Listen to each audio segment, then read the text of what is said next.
Hi అండి. ఈరోజు special అయితే ఉదయాన్నే నేనైతే బెల్లం అట్లు వేసానండి. వాటి కోసం అయితే నేను పప్పు నైటే నానపెట్టుకున్నాను.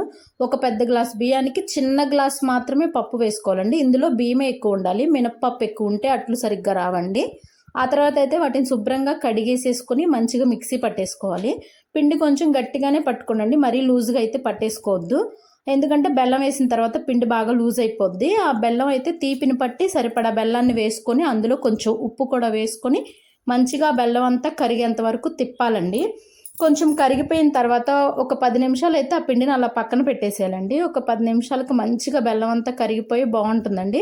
అప్పుడైతే స్టవ్ ఆన్ చేసి చక్కగా నేతితో వేసుకున్న చాలా బాగుంటుందండి. నేనైతే ఇక్కడ నూనెతోనే వేశాను. మీరైతే నెయ్యి ఉంటే కనుక నేతితో వేసి పిల్లలకు పెడితే చాలా మంచిదండి.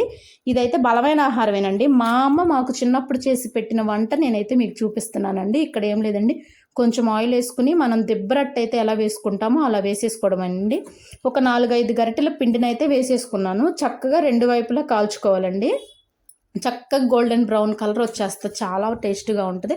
ఒకసారి అయితే ట్రై చేసేయండి. కొంచెం తీపి తక్కువ వేసుకుంటే హనీతో కూడా తినొచ్చండి. చాలా బాగుంటుంది తేనెతో తింటే కూడా.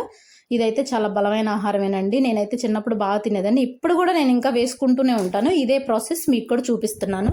ఇక్కడైతే చక్కగా అయిపోయిందండి. చూసారా ఎంత చక్కగా కాలిందో. చక్కగా ఇరగతీస్తే చక్కగా ఉందండి. రొట్టెలు అయితే బాగా వచ్చినాయండి. దీన్ని దిబ్బ రొట్టె అని కొంతమంది అంటారు, దిబ్బ రొట్టె అని కొంతమంది అంటారండి. మేమైతే దిబ్బ రొట్టె అంటాం.